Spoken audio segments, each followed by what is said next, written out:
And coming up on this week's show, government commits to 50 road and rail projects.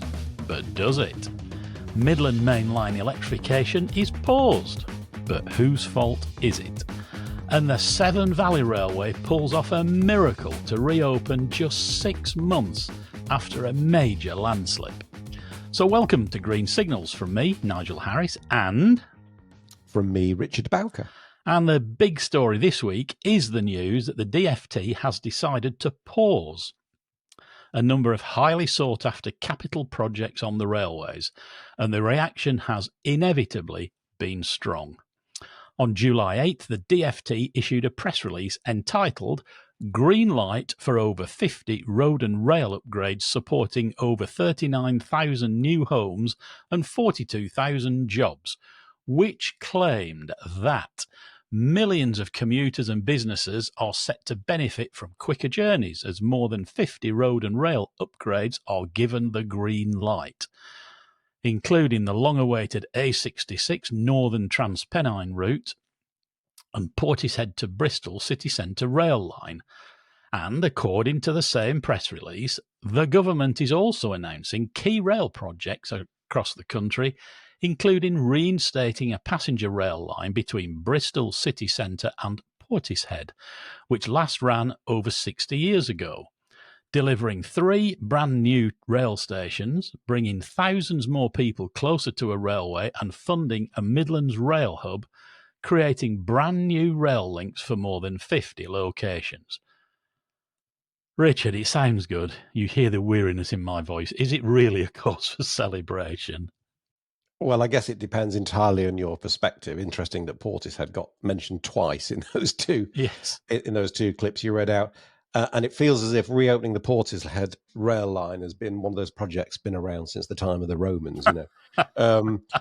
Some will say it's outrageous of government to claim this as an example of, and I have to read this so I don't get this word suit wrong, working people gaining better access to jobs and housing through such schemes, helping deliver the plan for change to build strong foundations and kickstart economic growth made possible by the government's investment unlocked in last month's spending review, which is a cliche-ridden, repetitive statement that was also in the press release you referred to, and as far as I can deduce, means absolutely nothing whatsoever. Correct. So you could take that view and say it's outrageous that they're linking something that's been around forever as part of that. Or you could say, well, at least finally, good news, there's been a decision, and it's going to happen now. I suspect it depends on which side of the political divide you sit. I guess. So was there anything that was, how shall I put this, genuinely new? Well, I don't. I mean, guess you'll have looked at the release as well, Nigel. I mean, no, not really. No, I couldn't see anything. Transpennine route upgrades there. It usually is. East West Rail is there. It usually is. And I suppose, you be honest, at least they've not been cancelled or paused or whatever. That's thin gruel, though, is that, Richard? No, but it's not been cancelled. Okay, but I mean, I'm looking for positives, and in this world, that is still a positive. We had East Coast Digital Programme again. That's been announced previously. It's actually also being delivered. We even had the redevelopment of Euston was in there as something we're trumpeting, which, given their track record of both governments, the last government and this one, I think that's a project I would probably keep my head down a bit until I actually had something correct, really substantive to say. We had Colompton, Wellington and Haxby stations. And, I always think it's getting pretty desperate when a national government press release has to include a station like Haxby that's been around as an idea for about a quarter of a century and frankly should have been just opened and operating in that time. What on earth are politicians in Whitehall getting focused on things like that for? Didn't you say that Haxby was on the agenda such as it was when you were at the SRA? Yeah. No, absolutely it was. I did see that they also said their projects list included, wait for it, electrification from Kettering to Wigston. The electrification of the Midland Main Line between Kettering and Wigston was completed earlier this year and will allow trains which can run on both diesel and electric to run on electric power between St Pancras and Wigston, The spending review has confirmed the funding for successful completion of any remaining works and closure of the project. Again. It's desperate stuff, isn't it, really? I mean, this project was pretty much complete in April this year. In fact, Network Rail put out a press release on the 3rd of April, which said the railway line between Kettering in Northamptonshire and Wigston near Leicester has reached a major milestone by being officially declared ready and safe for electric trains. So that's not, we've almost finished putting the wires up. Actually, ORR have inspected it and it's declared safe and ready. And they actually said the Kettering to Wigston section was energised in the summer of 2024, right? After which various tests took place to ensure that trains can draw power from the new infrastructure. I mean, we're not trying to be clever here, but I mean, when you stick that in a press release or list of projects that you're claiming that you're now green lighting, you've got to be very careful when you've got ones that are effectively, to all intents and purposes, done. I mean, I recall my days at the Strategic Rail Authority, and this is not like a sort of an armchair moment when I sort of look back in the history books, but one thing that used to happen at the time of things like spending reviews or other major announcements, you would literally, the team at the SRA would get a call from either the department or usually sometimes the Treasury via the department saying, what have you got? What we need stuff to stick in a release. I mean, that happened, and it'd be just like, oh, right, well, okay, you could say this, or you could say, yeah, that'll do. I mean, I'm slightly exaggerating to make a point, but it happened. But sometimes stuff would appear in releases, and you go, how the heck is that? How has that made it into the Chancellor's speech or whatever speech? So that sort of stuff, sadly, does happen, and I just sense with some of this stuff, there's kind of an air of scraping the barrel a bit to be able to just say almost anything, whereas the big story here is what they've not gone ahead with as opposed to what they have. Well, exactly. Nobody ever said in a strategic plan, did they? Let's electrify from St Pancras to Wigston. No. So Midland Mainline Electrification was a great example of a project that caused real controversy last week. In that same press release, DFT listed a series of projects that are under consideration, which included 1. South West Rail Resilience Programme Phase 5, in English, the final phase of the works to stabilise the cliffs above the 1.8 kilometres of crucially important main rail line between Parsons Tunnel and Teignmouth, is on hold. And MML Phase 3, the next phase of the Midland Mainline Electrification, paused. Now, these two cutbacks, which is surely what they really are, in particular, went down very badly, didn't they, Richard? They did. And one other thing that went down really badly, of course, was the fact there were some things which people had been hoping for that didn't even get mentioned at all. They didn't even make it onto the we're pausing it list. They just didn't get mentioned. So, the junction works at Ely, for instance, which are crucially important for long distance freight. And 5 routes join there, real bottleneck. Not mentioned at all, right? Now, in the press release, there was wonderful Sir Humphrey-esque words about Midland Main Line electrification, which said, the next phase of electrification of the Midland Main Line has been paused, right? Due to rising costs and the substantial electrification that's already been delivered. We are prioritising our funding on other schemes over the spending review period. We will continue to keep the potential for full electrification of the route under review as part of our plans to decarbonise our railways and as funding becomes available in future. So that's about 60 words or whatever is to say, literally, forget it, right? And the bit that absolutely made me howl was, due to rising costs, fair enough, and the substantial electrification that's already been delivered. So we've done 80%. We've built 80% of the building, so you should be grateful for that. But we're not going to spend the 20% on finishing off the roof. I mean, what kind of, that is, I have to say, that's madness. Just a nonsense line. It is madness. And another one of those projects, it is actually a road that was just wiped off the map, was a couple of kilometres of dual carriageway to connect the A47 to the A1. I mean, that's double carriageway all the way to Wisbeach, and there's just that bit that they were going to do. Do you remember when the M66 ended at Blackburn and wasn't connected to the M6? It's a bit like one of those. It is just deeply depressing. Anyway, rarely have modernisation programmes had such a lumpy, stop-start approach to funding and delivery as railway electrification. So to get an idea of what the challenges are and why we should not give up on establishing a steady, rolling programme of electrification, Richard spoke to Noel Dolphin, Head of Projects at Furrer and Frey AG.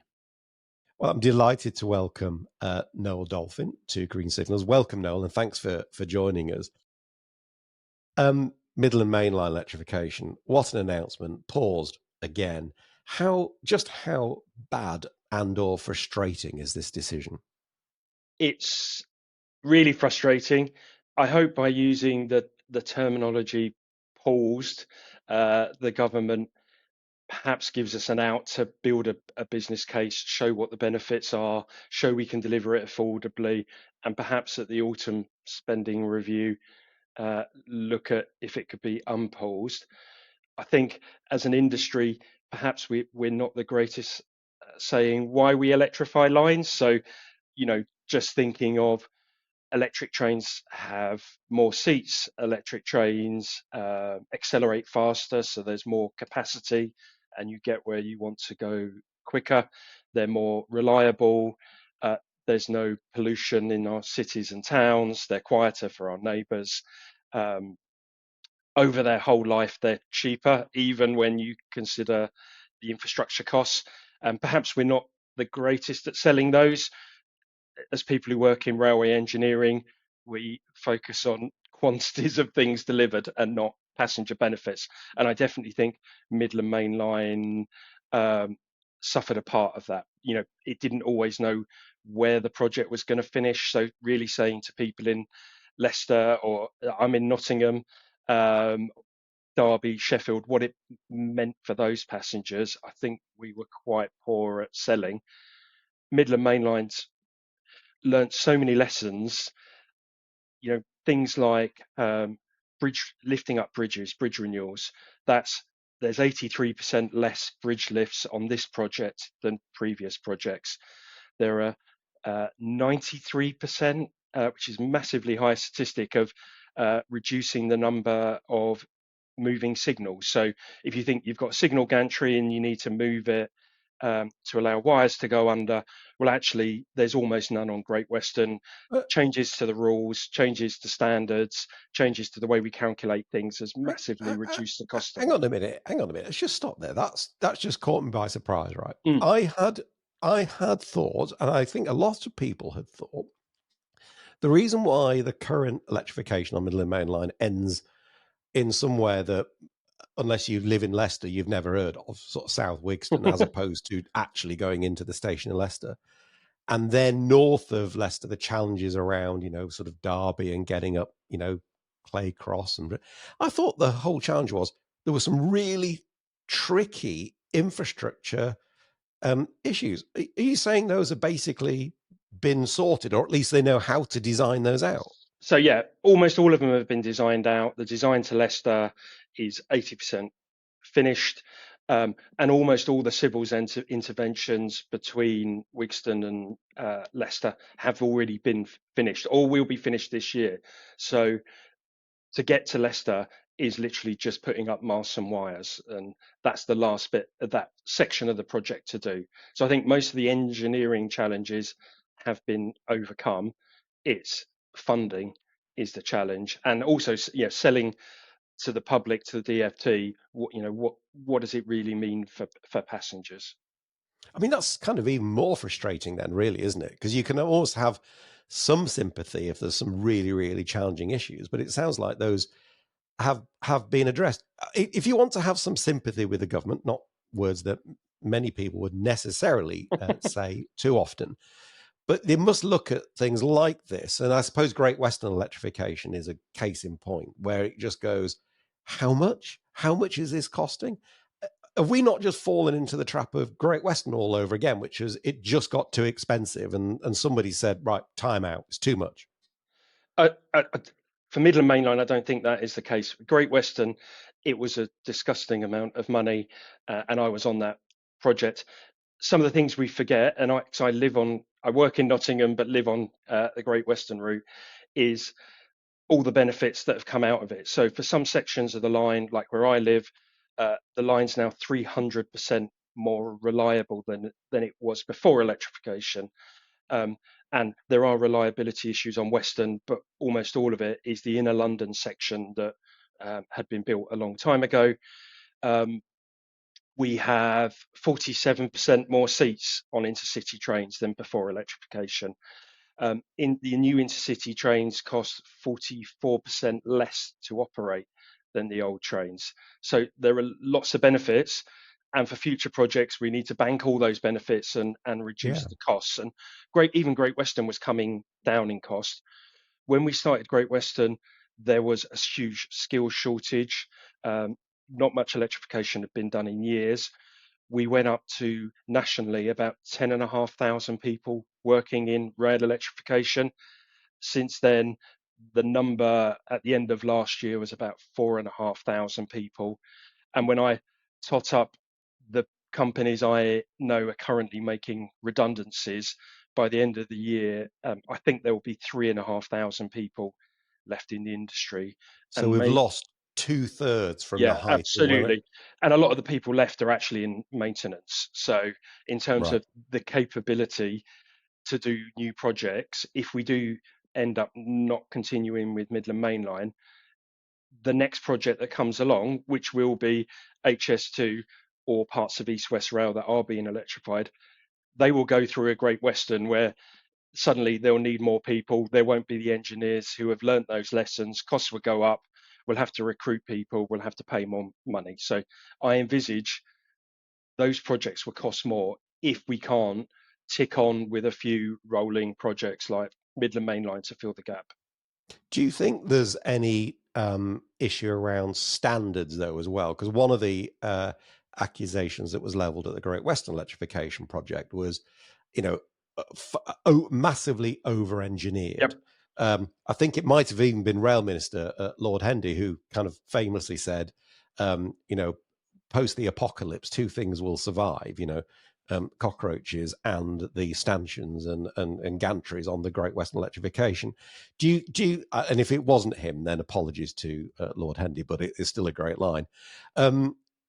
Is that true? And have we learned from it in terms of unit costs? I think when I look at unit costs, the peak on Great Western was about 4.5 million a single track kilometre, which is outrageous amount of money compared to our European peers.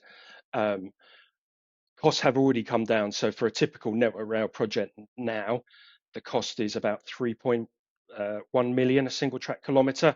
And you think in between the end of Great Western and now, there's been a lot of inflation, but even with that, our costs have come down. In Scotland, where there's been more of a rolling programme, we're at 2.7 million, and their aspiration is to get to 2 million. So costs have massively come down. And we all I work in infrastructure, and I know lots of people who in the railway focus on infrastructure because and the engineering, because it's easy to understand. But I don't think that's where the costs are. On Midland Main Line, 21% of the costs is the plant, labour, design and materials for putting up wires, so masts, Right. foundations, wires. About 24% is all those other construction works like cutting back platform canopies, lowering tracks, raising the odd bridge. 55% of it, though, is things like how we manage it, paying train operators, schedule payments, managing central risk portfolios. So the vast majority of an electrification project now isn't the engineering, it's everything else, the financing to do with the project. And How so interesting. I think if you're looking at where we can reduce costs,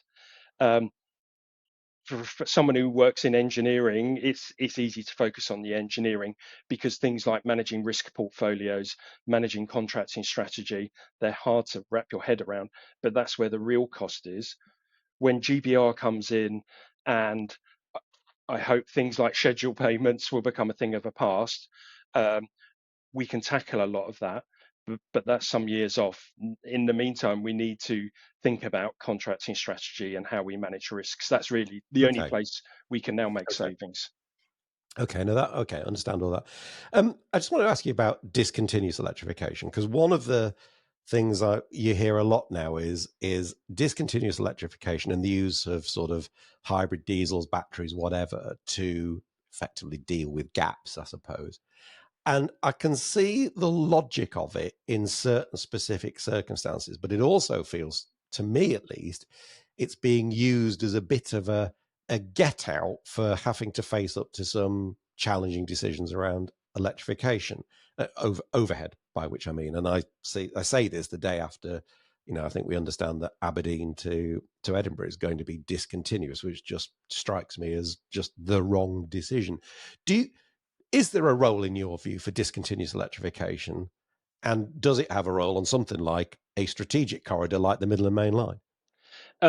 There is definitely a place for discontinuous. Technology is evolving and it will continue to evolve. And I do envisage places, Midland Main Line, East West Rail, Perth to Aberdeen. I don't foresee all those places have engineering challenges, but they could all be easily overcome. I live on the Marlow branch line, and for those who know it, it's quite a short branch line with a diesel train that links into the electrified Great Western. And I really do envisage somewhere like there, without any additional infrastructure, a battery train could charge on the main line. And it's a short enough branch, it could quite easily trundle down and back.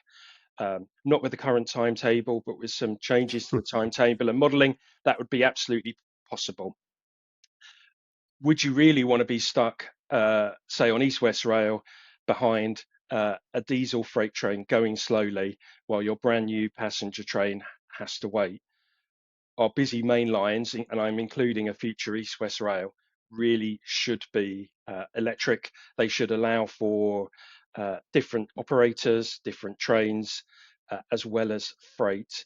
I think we risk in the future building trains for a specific route and a specific battery capacity that you then won't be able to cascade anywhere else, and no other operator will be able to use that line. So certainly for our main lines, they should be fully electric. If I think about a rolling program, there are some projects like Midland Main Line, which I think are a must. And while we're building those and HS2 and East West Rail, we can then look in 10 years to see where the technology is, and we can continually reassess it. But thinking we can electrify our main lines, I think, is a bad idea. Sorry, not electrify our main lines, I think it's a bad idea. Yeah. Electric lines in their whole life are still cheaper than battery discontinuous train lines. And so, final question: if you look across to continental, mainland Europe, who's doing it best? I think wherever you look, there's positives and negatives. We are still by far the highest costs in Europe. Even countries like Switzerland that have a high cost of living, they can still renew electrification because they're 99% electrified already. They can renew it cheaper than we can build it by quite a long way. So I think there's a long way to go here in the UK, but we're only going to achieve it with a rolling program and continually chipping away at costs. We can't have a constant boom and bust and then wonder why our costs are so much higher than anyone else's. Totally agree. Well, look, no, words of common sense as ever. But listen, thank you so much. And let's hope that I would love to believe your optimism that maybe. Well, no, I mean, let's be positive. The pause is simply a get your house in order and we'll have a look at it again if you can make the case. Let's hope that is the case. I'm definitely confident that parts of the government are actively considering it for future spending reviews. So I have some hope that we can turn it around, and we just need to be better at explaining to people why electrification is better, what difference it makes to a real service for the average train user. That's the key, isn't it? It's outcomes for customers, whether they're passenger or freight, that really matter. Yeah, totally agree. Noel, thanks for your time. Appreciate you coming on the show. Cheers. Thank you very much. Richard, for a normally rather measured chap, you seem to be developing quite strong views on all this electrification stuff, methinks. Yeah, I am. As you've seen from that discussion with Noel there, I mean, I think most sensible people would accept that discontinuous electrification's got a role to play, in specific circumstances where it's appropriate. Same with batteries, right? There's you look at the Great Western Battery Hybrid thing, branch lines absolutely spot on. Yeah. But we seem as an industry, or as almost like not just an industry, as a kind of a society at large. I think the industry has just kind of responded to what the government is kind of saying now. We seem to be finding all too difficult to contemplate a full-scale electrification to 25 kV overhead on our main strategic routes, and I think that's a mindset issue as much as anything else. It's like groupthink gone bad. Interesting. Maybe the industry should have pushed back harder. But you're right. It is that mindset. It's a choice at the end of the day, isn't it? But don't you have some sympathy with DFT to be fully balanced when it looks at costs? Yeah. I do actually. Right. And I know this is going to perhaps sound sort of controversial. Perhaps it's certainly unfashionable. But I think if you are a DFT official or a Treasury official, and the same reaction that you and I have to things like Haxby Station, as an example, you kind of go, how much? Seriously, how much? And I actually have sympathy with officials who have probably the same reaction. And, you think, whose fault is that, right? And I don't think it's any one person's, and it possibly isn't any organization specifically. But I think the starting point is it's the industry's fault. It absolutely, if you look at 30 years, and it has taken 30 years. This thing happens by osmosis, if you like, over a long period of time. Boiling frogs. And it's often referred to as, the boiling frog syndrome. Credit Roger Ford with that. Indeed. And you wake up 30 years later and you suddenly discover that everything's, 10 times more than it cost British Rail to do. Now, the world has changed a bit in that time. Let's not, we're not in the, back in our day. No, that's silly. But nonetheless, I think maybe it's through fragmentation, maybe it's through something else or a combination of factors. I think the industry has to look itself in the mirror and say, we've let that happen. We've not challenged everything. I was always taught, if you see a cost that shouldn't be there, kill it till it's dead. Absolutely beat it to a pulp, right? And as a procurement person, that's what we did. That cost should not be there. It's not right. Smash it to bits.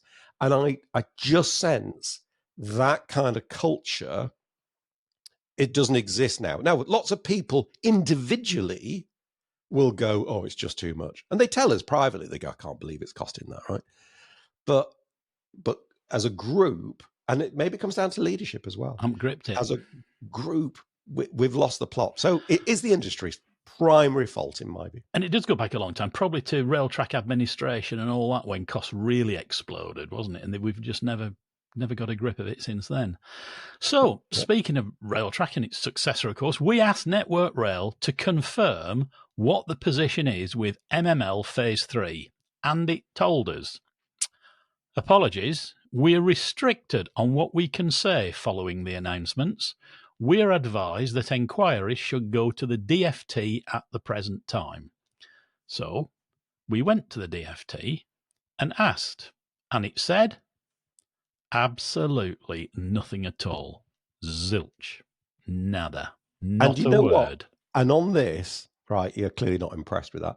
On this, we did not ask a question of policy or politics. We asked a few questions of fact, right? And the facts were, what was the scope of Midland Mainline Phase 3 electrification? I was fairly confident it was kind of everything up to and including Sheffield, but we thought we'd better just check. So that was just a factual question. We said, what is the current projected cost of that in terms of the numbers today? Again, that is a matter of fact.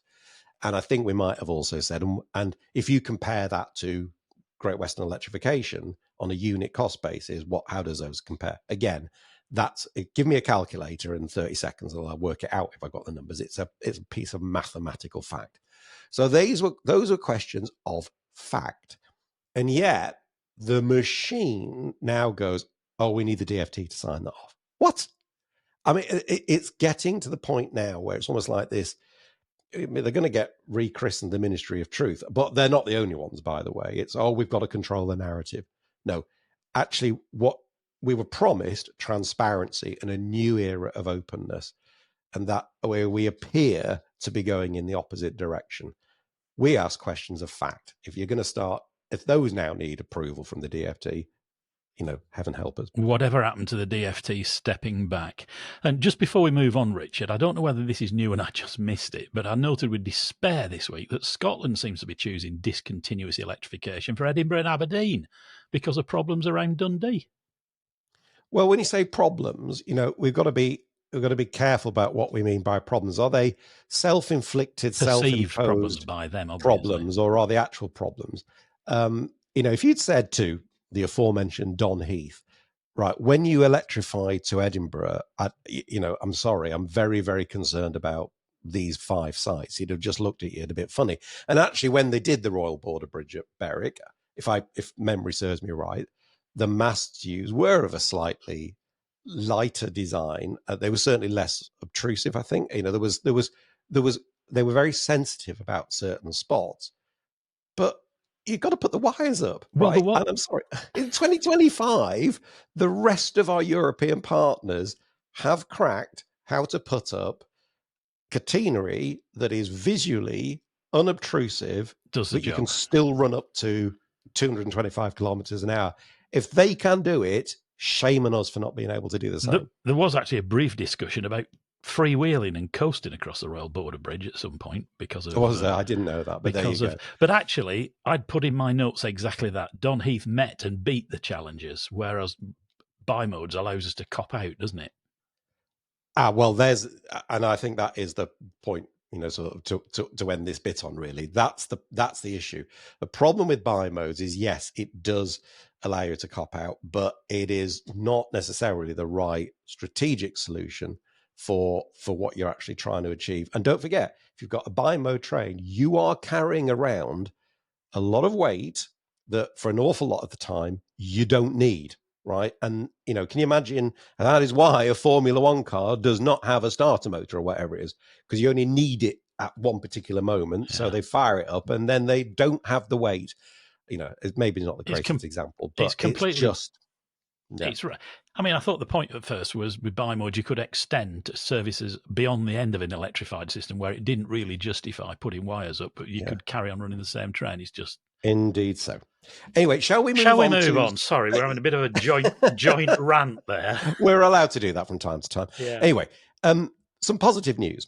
Now, you might recall, Nigel, that Stef and I were lucky enough to take a tour of Siemens's Goole Rail Village, their train manufacturing facility, recently to see the new Piccadilly Line trains being built for Transport for London, and rather marvellous they are too.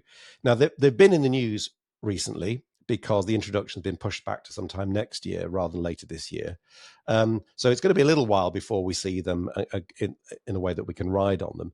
But we thought people would be really interested to see how they are progressing and what they look like, because they are going to be completely transformational for the tube. So here is a little teaser of what we saw.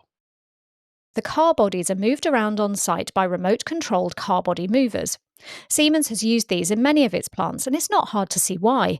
Traditionally, cranes are used to move car bodies to different workstations on tracks, but this takes up a lot of space and reduces the flexibility you have to move car bodies from one area to another, especially if there are problems. Instead, these remote-controlled car body movers enable the car bodies to be shuffled from one workstation to the next much more easily. And they're pretty fun to watch as they do their multicoloured synchronised dance to get into position.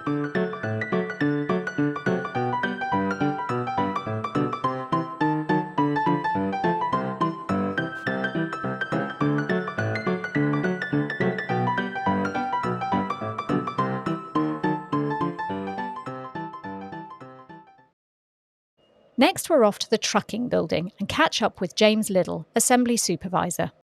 When a car body comes in, we bring it all the way in, we raise it on jacks to a certain point, then we mount the section to figure out the base depth, then we lower it onto a corner loading machine, we figure out the torsion of the body, and after that we determine what shim plate will make it level so we can sit it onto a bogie. We then raise it up off of corner loaders, and then we start fitting mounting gear, so all the running gear, all the mounts for dampers and safety tie ropes and secondary springs. Then we lower it onto wheel sets, and then after that we ship it out. So we've just walked into the commissioning building. So we've seen the assembly building where the cars are assembled. We've been to the trucking building where they have the wheel sets fitted. And when they're fully complete with the wheel sets, then come in to be commissioned. And the first activity that's undertaken is the single car static testing, which is over in this bay over here. And we're just about to go and meet the team responsible for that activity. Mark Mitchell is a commissioning technician on site. So what happens in here then? So we receive the car bodies from manufacturing. We will hook them up to our test equipment. We will make necessary electrical connections. We will simulate the train car being as part of a 9-car consist. So we can load the software and then we check and test all the components of the vehicle. Well, that was brilliant. They are going to be hugely different, aren't they? And I mean, I remember them announcing that they're going to build the Ghoul factory, and there it is, all working. So we'll release that full video next week on Tuesday, July the 22nd. So do look out for that. It's another fantastic production by Richard and Stef. And an extra little teaser, do look out for some innovative shooting by Richard and some excellent honky-tonk piano on the soundtrack. Yeah, not me, by the way. No, it's not you. But I did smile at that point. Well worth looking out for. Great bit of movie making. So, right, on to a story of triumph over adversity. And that's always good, isn't it? And this is particularly good. On the 30th of January 2025, a serious landslip, like the collapse of an embankment, occurred at Moorbrook Bridge on the Severn Valley Railway. The landslip threatened to disrupt the vitally important summer season, but thanks to a truly Herculean effort by the railway and its many friends across the railway family, the line reopens for traffic on, wait for it, July 25th, not even 7 months after the incident and in time for the summer. So Richard spoke with Severn Valley Railway Managing Director Jonathan Gus Dunster to understand more about this truly remarkable achievement. Well, welcome, Gus, to Green Seconds. Thanks so much for joining us. Look, that morning, or whenever it was, at the end of January, what was that feeling like? I can't really describe it easily, Richard. I mean, there were a few choice words that went through my mind when I sort of first saw the pictures at sort of lunchtime on the 29th of January, I think it was. But I very quickly sort of rationalised all of that and thought, well, hang on a minute. You know, there's no point overreacting to any of this. There's a job to do here, and we need to dust ourselves off and get on with it. And the SVR has a record in being able to manage some of these difficult issues. And yeah, of course, it was disappointing because we'd seen a relatively good season in 2024, the first signs of recovery really after some very, very difficult years. And so yeah, it was galling. But then you've just got to get it in perspective and think, well, hang on. You know, it's our 60th anniversary this year. We've just got to get on and sort it out. So that's within 10 minutes, I think, that was where I got to with it myself. And so therefore, you could then set the direction on that basis from that point, I think. I mean, and sort it out you have. I mean, it's not even 7 months. And you're about to reopen it. And I looked at those pictures, and I'm not sort of a dramatist or anything, but I went, flipping heck, that is going to be a real challenge. I mean, how have you managed to do that in 7 months? Well, a very good question. So with a lot of determination, but I think also with a great deal of partnership and cooperation as well. So yeah, we've done all the things that I think people would expect us to do. We've used social media and the media to our advantage. We've got really great relationships with the BBC local radio stations and with the BBC in the Midlands in particular, and ITV News. So they gave us great coverage straight away, and we saw some immediate generosity from people who just started sending us money to say, we've seen what's happened on the news. Here's a few quid. and that few quid turned into over £150,000 cumulatively. Wow. Without us really having to do anything in terms of organising an appeal. And we also got very quickly into looking carefully at our insurance arrangements, Richard, as you'd expect. And we then realised, as we expected, that we thought there was the basis for a claim here. And as you know, as well as I do, these things are never straightforward, and there's a lot of due diligence to go through by the insurers, quite rightly so. And that took quite a number of months to get through. And then we received the news that the insurers were, accepting that there was a claim there. And from that point onwards, it really has moved very quickly, to the point where we could then go out to tender, appoint a preferred contractor, and the preferred contractors we're using, CML, have got previous experience on complicated geotechnical sites like this with Network Rail, and their experience has really shown. Because when they came to us and said, well, we can do this, and we could do it in about 6 weeks, I'll admit, I thought that was a tad ambitious. But when we saw their sort of CAD drawings of how they were going to do it, and how those drawings took into account all the various load factors on what is quite a complicated shape of site, I was immediately, drawn to the fact that they clearly do know what they're doing. And once they mobilised on site, Richard, it really has been a sight to behold. They have done an amazing job. And as I sit here speaking to you today, we've got Network Rail and various of their contractors on site helping us on volunteering days, and the track is almost back. So, I think by later today, if not tomorrow, we will have a railway connected to Bridgnorth again, which is just Isn't that lovely? I understand. I'd understood that actually quite a lot of members, if I can call it the wider railway family, had used things like volunteers days to come and support. Yeah. That must feel really good. Yeah, it does. I mean, I am a passionate believer that heritage railways are a part of the UK railway system. Now, I would say that, I suppose, because I've got a foot in both camps. I spent a lot of my career on the mainline rail industry, as you know, and we are joined to Network Rail. We've got a physical connection to Network Rail, which we, I think, like to make the most of, both commercially and practically. But our networking with the national rail industry has helped considerably, and of course, we have got a formal partnership and collaboration agreement with Network Rail Central Route as well. So all these things have all these ingredients, if you put it together, plus of course this great outpouring of support financially from people who have been long-term supporters from many years ago for the railway, or indeed people that just genuinely felt, I'd like to help that because it seems like a really good cause. The combination of all these things has enabled us to do what we've done, Richard. So I couldn't put it down to anything more than that, really. That's fabulous. You mentioned technical challenges, so geotechnical challenges here. Have you been able to use the opportunity of these remediation works to sort of, I suppose, mitigate the risk of things happening in the future? Because am I right that this section of line has had some issues in the past? So have you been able to future-proof, do you think, to a degree? Well, there's a couple of points there. So in this immediate geographic area, there have been some issues, but not precisely with this structure. So a little bit further down the line, about a quarter of a mile further south towards Kidderminster, is an area called Stearns, which is on a slip plane, and the railway has been moving there really since it was built in 1863. So that, I think there's a common misconception, Richard, that this is the same problem. It's very close, but it's not the same problem, and we've never had an issue with this particular structure or embankment before. So what happened here, was storm damage and a combination of factors in storms that we all, I think, now are becoming accustomed to, which is what they call convectional rainfall events, where you get maybe up to a month's worth of rain in a few hours, high winds, and then floodwater in the River Severn, which we tend to get here 3 or 4 days after it falls in the River Severn's catchment area in Wales. Right. And all those things conspired to end up in a situation where the wing wall on this bridge was undermined by water and debris in the Moorbrook, which is a tributary to the Severn. That obviously dislodged some of the masonry at the bottom of the wing wall. That collapsed, and the rest of it obviously followed it into the river, with the sandstone embankment obviously then unsupported following it down.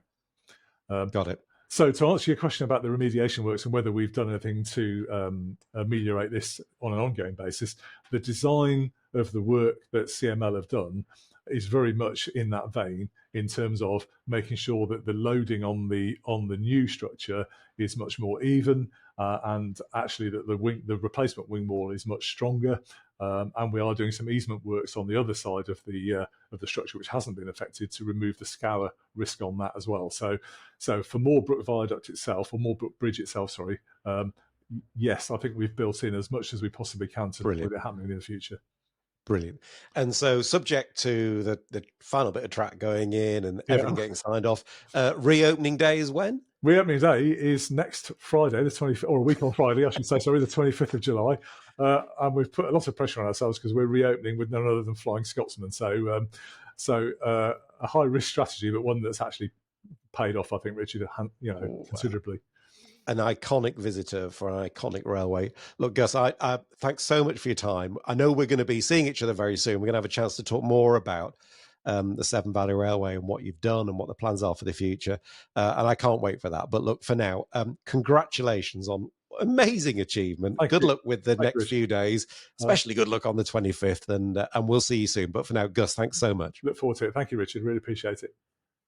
And now it's time to thank everyone who supports us. First of all, our thanks to RIA, the Railway Industry Association, who are our first programme supporter, and to Rail Business Daily, our first media supporter. Thanks, guys. Your support, as ever, much appreciated. And then a big thank you to everyone who has left us one of those much-valued super thanks on YouTube this week. And you all are. Deep Breath, Stephen Hutton, Bob Walsh, Alan Kirkman, Barry Johnson, Caroline Cleveley, Wacky Racers, Nigel Mapston, Richard Skelton, Graham Whitley, Chris Exley, Peter Curtis, Harry Trains, Alistair Rutledge, the Independent Brigline Rail Group, and Marion Bloom. We really appreciate so many of you leaving those super thanks, so thanks very much indeed. They absolutely help us a lot. They do indeed. And thanks also to our new gold member, Simon Bolton. Now, you can see all our supporters and members in the end credits at the show. They're getting quite long now, but it's still very important we say thank you. If you are a gold or silver member, please don't forget to send us an email to info@greensignals.org. We need your postal address, which we keep very secure, to be able to send you some goodies that you get as part of your membership. You do need to have that list as they say in the trade, on a fast roll, don't you, these days, for it to go by. It's a long, long list. And now it's time for this week's Railway News Roundup. We start with a very sad story that many may have seen in the news over the weekend, and thanks to Paul from the Independent Brigline Rail Group and Sean Morris Armitage for sending this to us as well. A person believed to be an Amazon delivery driver was killed after the van was struck by the 11:53 Ramsgate to London Victoria South Eastern Railway service at Bax Level Crossing in the rural hamlet of Tong, which is between Tainham and Sittingbourne in Kent at 12:45 on Sunday, July 13th. It's a private user work crossing with a telephone with whistle boards. Now, the collision triggered a fireball explosion leading to a line-side fire. Kent Fire and Rescue attended with 4 fire engines and crews wearing breathing apparatus and used hose reels to extinguish the flames. British Transport Police confirmed that a fatality was found by officers when they arrived on scene. The passengers on the train were transferred to another train at 14:35 and taken to Sittingbourne, where they were assessed by paramedics. The train went to Ramsgate Depot, where it is being assessed. South Eastern Managing Director Steve White posted this message on X following the collision. Excuse me. Our thoughts are with the family and loved ones of the van driver who tragically lost a life following a collision with one of the trains earlier today. No one else was injured in the accident. We are fully assisting the Rail Accident Investigation Branch with their investigation to understand exactly what happened. Very, very sad indeed. Now, this is another story that appeared in the news over the weekend, Nigel. Transport for Wales put out a statement on July 12th saying that due to the heat, the railway line has been damaged between Pontypridd and Merthyr and Aberdare on the valley lines. For safety reasons, we've had to close this section of the railway and will be unable to run any services on this line. It was, of course, the hottest day of the year for Wales. I think it reached 33.1 degrees in Cardiff. Now, I have to say, it's worth stating at this point, we've been able to confirm the facts on this one, only the facts, right? Because when we asked Transport for Wales to either come on the show and chat to us about it or just tell us what had happened, they said, we're currently going through an investigation into the incident and we need to fully complete that before being able to comment. So we asked some basic questions about what damage was caused, when the disruption was resolved, and what the situation with rail replacement buses was, and we're still waiting for a reply on that. Now, the situation was made very difficult because the band Stereophonics were performing in a sellout gig at the Principality Stadium in Cardiff on the July 11th and 12th. So there were thousands more people travelling and road closures in place, the usual thing.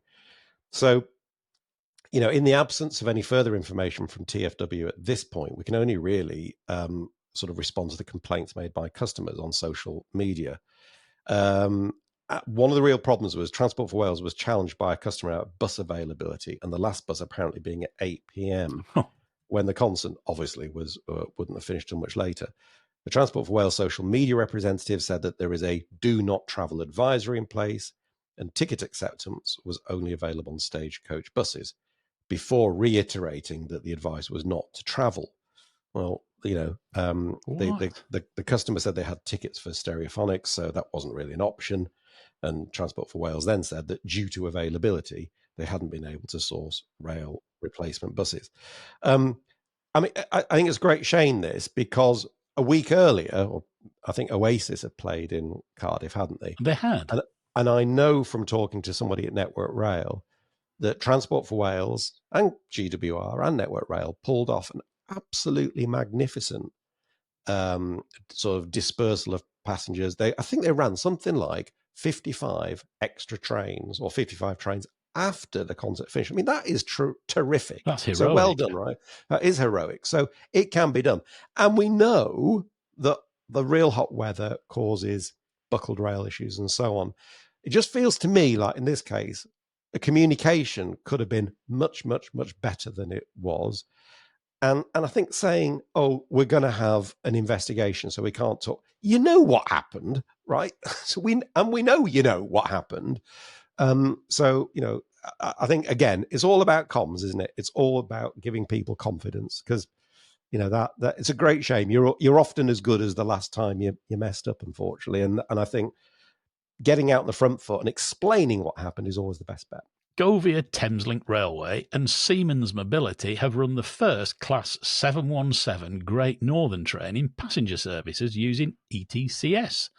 On Monday, July 8th, 717020 ran on the Northern City Line using, wait for it, ETCS Baseline 3 Release 2, also referred to as version 3.6.0.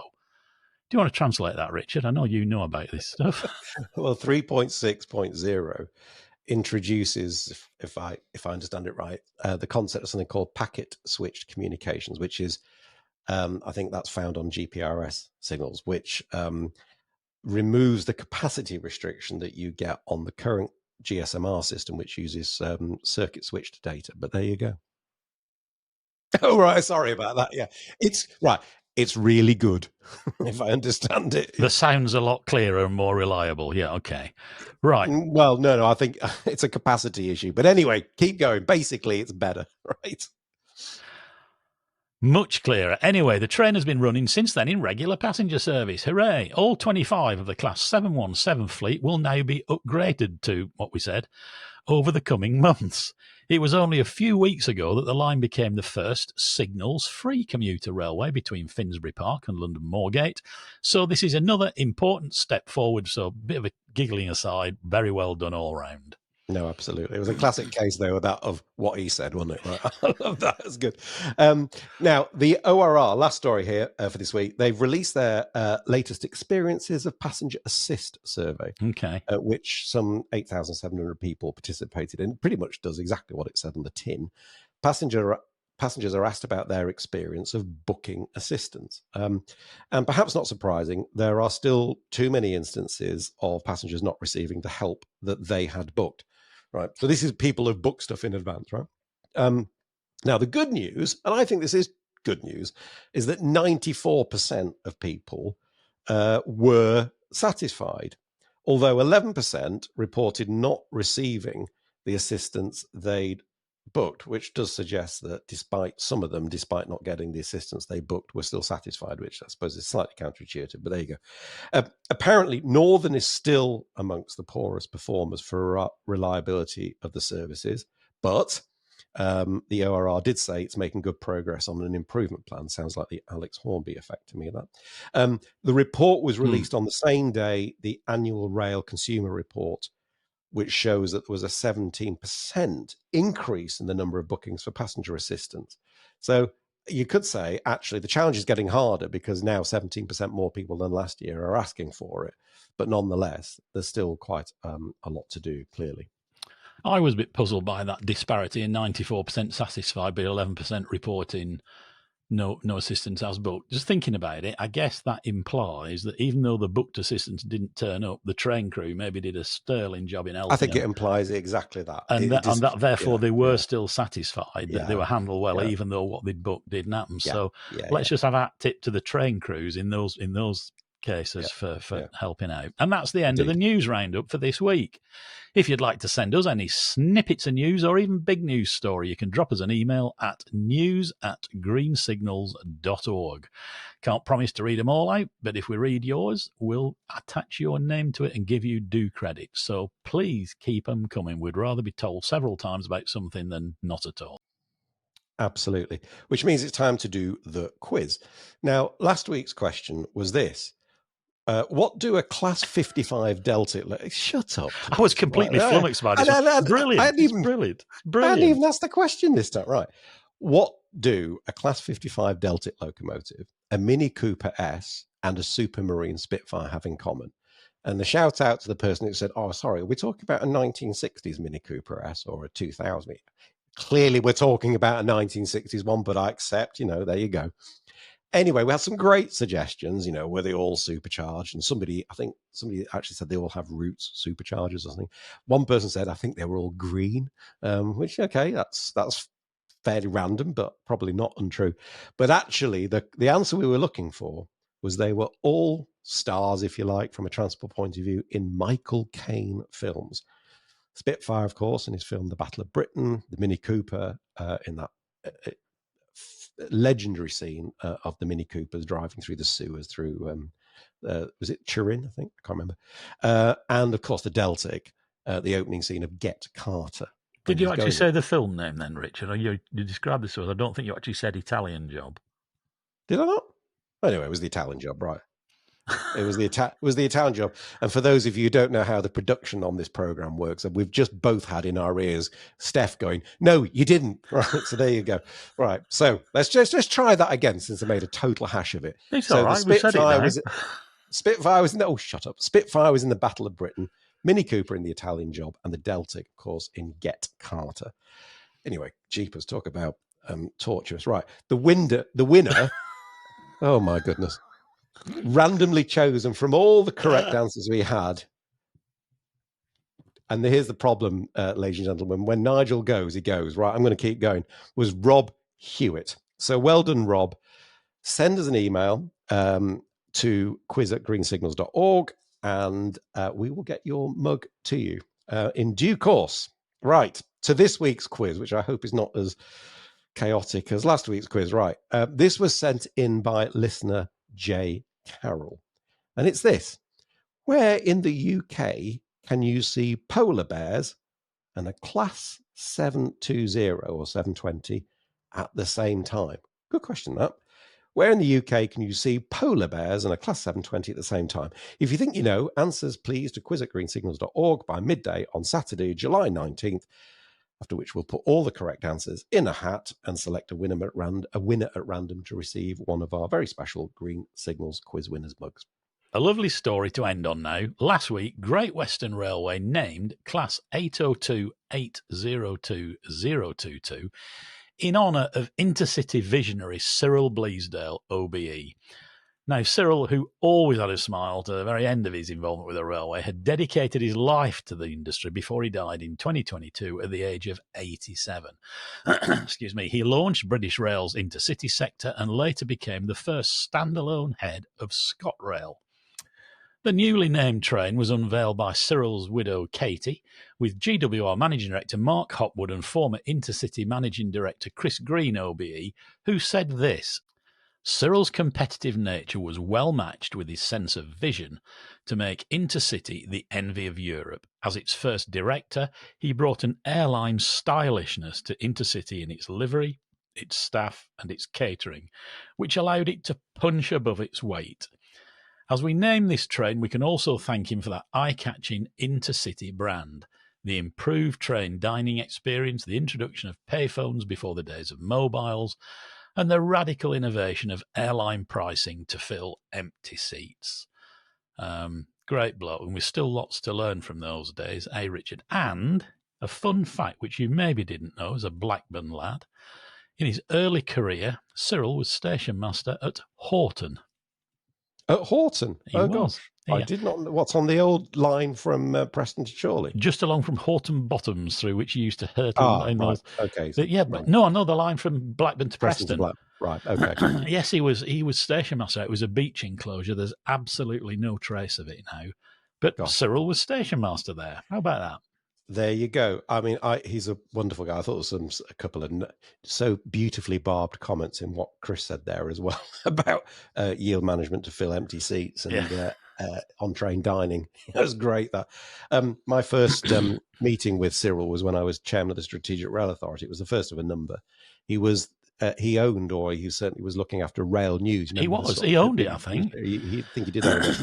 And he invited me to lunch with Sir Bill McAlpine, who I think was effectively his patron or something, and Cyril. And it was a wonderful, wonderful lunch, particularly because I didn't need to worry about starting any conversation. I don't think I said a word, whilst both Bill and Cyril told me exactly what I needed to do. They were both lovely. Cyril was just an absolute star. So, yeah, just a terrific, and what a lovely thing to do to remember him. So, yeah.